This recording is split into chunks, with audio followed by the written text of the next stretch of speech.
Materi IPA, kelas 7 semester 1, suhu, kalor, dan energi di sekitarku. Masih dalam modul yang sama, pada pertemuan ini kita akan membahas subtema yang baru, yaitu kalor. Ya, nah, diberikan judul hubungan kalor dengan perubahan suhu. Ya, mari kita lihat ya apa hubungan kalor dengan perubahan suhu suatu benda. Ya, kita sama-sama belajar. Kalor. Kalor adalah energi yang diterima oleh sebuah benda sehingga suhunya naik atau wujudnya berubah. Ya, jadi kalor adalah energi yang diterima oleh suatu benda. Ya, suhunya naik atau bisa juga wujudnya berubah. Nah, kalor juga punya definisi yang kedua, yaitu energi yang dilepas oleh sebuah benda.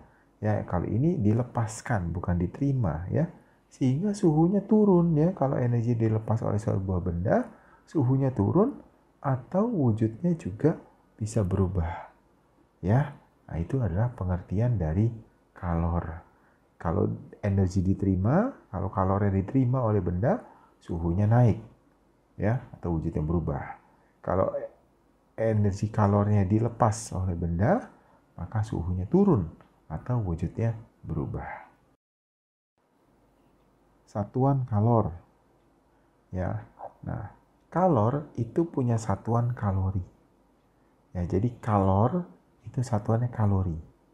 Ya. Satu kalori adalah jumlah energi panas yang dibutuhkan untuk menaikkan suhu 1 gram air hingga naik sebesar 1 derajat Celcius. Ya, jadi itu adalah 1 kalori. Ya, sejumlah energi panas yang dibutuhkan untuk menaikkan suhu 1 gram air ya naik sebesar 1 derajat Celcius. Nah, karena kalor juga merupakan energi, maka kalor juga punya satuan yang sama dengan satuan energi, yaitu joule. Ya, sehingga kesetaraan kalori dengan joule kita bisa hitung, ya kita bisa dapatkan ternyata 1 kalori ya, 1 kalori adalah sama dengan 4,184 joule atau biasa dibulatkan menjadi 4,2 joule. Ya, itu adalah kesetaraan antara kalori dengan joule. Ya. Nah, sekarang kita lihat kalor jenis. Ya, apa itu kalor jenis? Kalor jenis adalah banyaknya kalor yang diperlukan untuk menaikkan suhu satu satuan massa benda sebesar 1 derajat Celcius. Ya, jadi kalor jenis adalah kalor yang dibutuhkan menaikkan suhu satu satuan massa benda sebesar 1 derajat Celcius. Nah, rumusnya kita dapatkan, ini rumus yang pertama untuk kalor. Q sama dengan M kali C kali delta T. Di mana Q-nya itu kalor, M-nya itu massa, C-nya kalor jenis, dan delta T-nya itu kenaikan suhunya. Ya, nah ini adalah kalor jenis rumusnya ya. Yuk, sekarang kita lihat contoh soalnya. Ya, ada 200 gram alkohol yang kalor jenisnya 0,58 kalori per gram derajat Celcius. Dipanaskan dari 20 derajat Celcius hingga 60 derajat Celcius. Nah, kita hitung berapa kalor yang dibutuhkan. Ya, yuk kita lihat penyelesaiannya pada slide berikutnya ya. Nah, ini penyelesaiannya. Tadi dikatakan 200 gram alkohol, berarti massanya yang akan dipanaskan itu 200 gram. Nah, alkohol punya kalori jenis berapa? C-nya. C-nya 0,58 kalori per gram derajat Celcius. Nah, dipanaskan dari suhu berapa hingga berapa? Ternyata dari suhu 20 sampai 60. Maka perubahan suhunya 60 kurang 20. 40 derajat Celcius.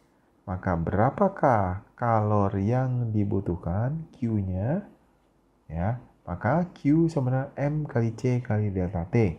Ya udah kita tinggal Masukkan karena satuan sudah sama. Ya, ada gram, ada derajat Celcius. Hasilnya nanti kalori. Ya, jadi 200 kali 0,58 kali 40 sama dengan 4640 kalori. Oke, jadi tinggal dikalikan saja ya. Sekarang istilah berikutnya, tadi kita sudah melihat tentang kalor jenis. Ya, sekarang ada lagi yang namanya kapasitas kalor. Apa sih kapasitas kalor? Kapasitas kalor itu banyaknya kalor yang diperlukan ya m gram benda atau sejumlah gram benda sehingga suhunya naik 1 derajat Celcius. Bedanya apa sama kalor jenis? Kalau kalor jenis itu ya itu 1 gram benda zat ya sehingga suhunya naik 1 derajat Celcius. Ya, berarti apa? Berarti kalau jenis itu kalau jenis bendanya sama, maka kalor jenisnya sama. Nah, kalau bendanya beda, kalau jenisnya beda.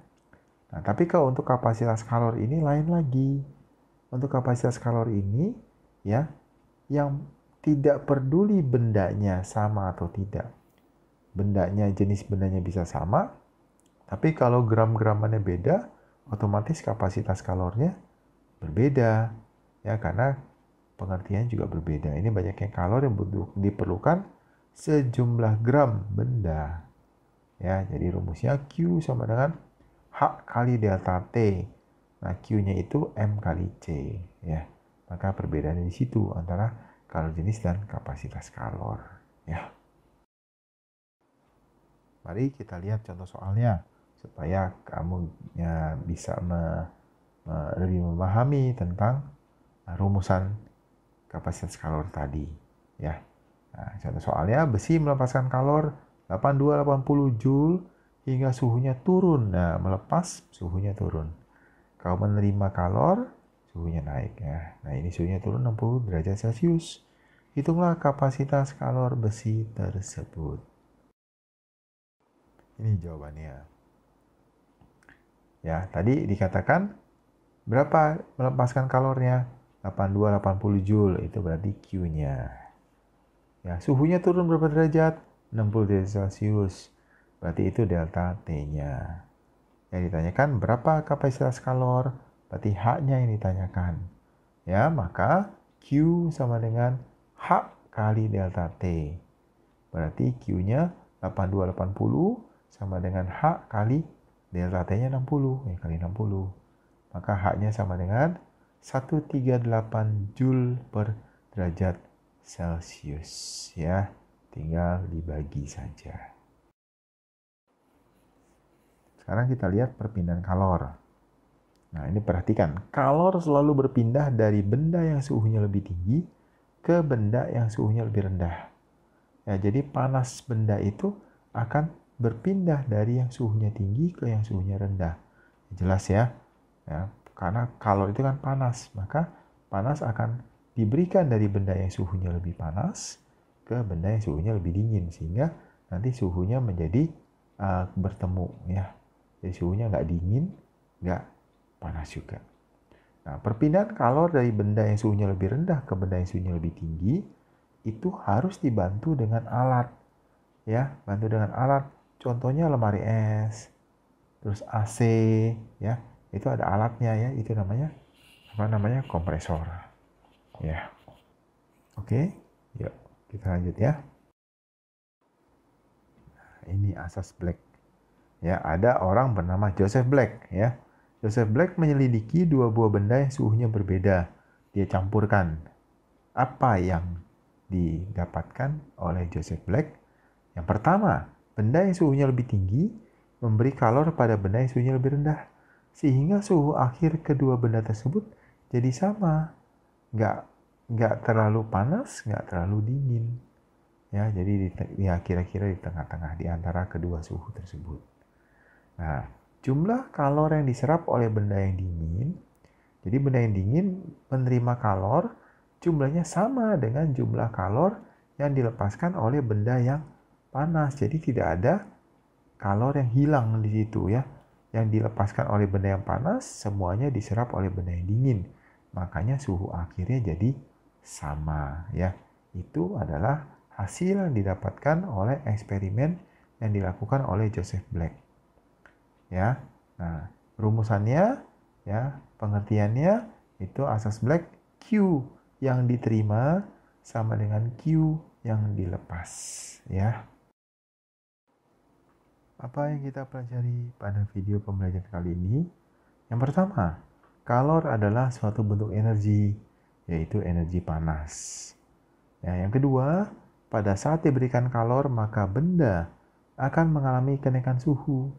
Dan saat melepas kalor, maka suhunya akan turun.